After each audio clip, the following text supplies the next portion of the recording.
Bonjour tout le monde, bienvenue à ma chronique vidéo. Aujourd'hui, on est avec PM Doyon, Yes. Pierre-Marc, pour ceux qui ne connaissent pas PM. Pierre-Marc est un spécialiste de l'Ironman. Meilleure performance 9h01 à Tremblant, c'est ça. Ouais. Ouais.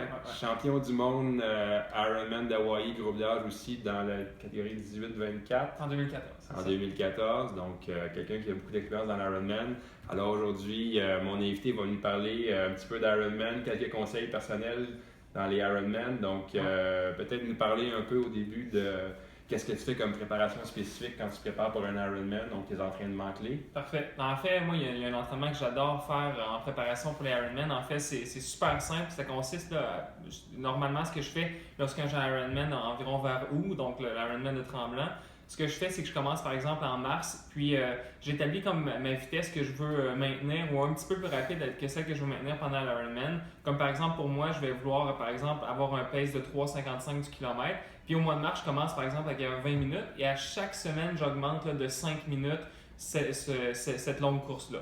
Donc ça va me faire là, qu'à la fin, comme quand je vais arriver là, dans le coin de juillet, je vais pouvoir me faire mon entraînement clé qui est un 2 heures à ce pace-là qui est par exemple 3,55 du kilo. Donc ça va me faire un 2 heures 3,55 du kilo pour me mettre en confiance pour l'Ironman qui va être en ligne. Donc ça c'est un entraînement là, que je fais depuis 3-4 années. Donc à chaque semaine, j'augmente de 5 minutes ma course tempo, puis ça, ben, ça me met vraiment en confiance pour l'Ironman.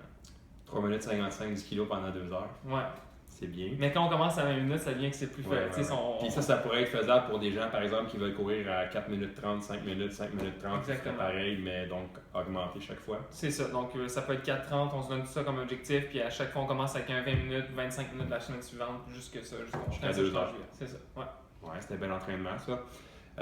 Maintenant, si on parlait course telle quelle, donc l'Ironman, as-tu des conseils à donner avec toute l'expérience que tu as sur comment te préparer pour l'Ironman, gérer l'effort, la course, tout ça? Ouais, ben je pense que le meilleur truc, c'est qu'il faut en profiter. En fait, c'est un Ironman, c'est une épreuve de longue distance, on le dit. Puis je pense qu'avec les années, j'ai commencé à comprendre que justement, je tends à me donner comme objectif de ne pas être émotif. Donc, je me fais un plan d'avance. Donc, si je veux, par exemple, tenir tel nombre de fréquences de coups de bras en natation, c'est sûr qu'en natation, c'est un petit peu plus le départ, ça devient émotif, mais après ça, on tombe rapidement dans une zone de confort. Donc, on essaie, après ça, en vélo, tu sais, j'ai un wattage que je veux maintenir. Donc, j'essaie de, même si je me fais dépasser ou même si ça va vraiment bien, j'ai un wattage à tenir. Je sais que c'est ce wattage-là que je veux tenir tout au long de la course. Donc, j'essaie de ne pas me laisser emporter justement par le fil des événements, puis vraiment maintenir mon objectif. La course, la même chose. Ça va bien, même si ça va mieux que ça allait, ben, c'est tellement long qu'on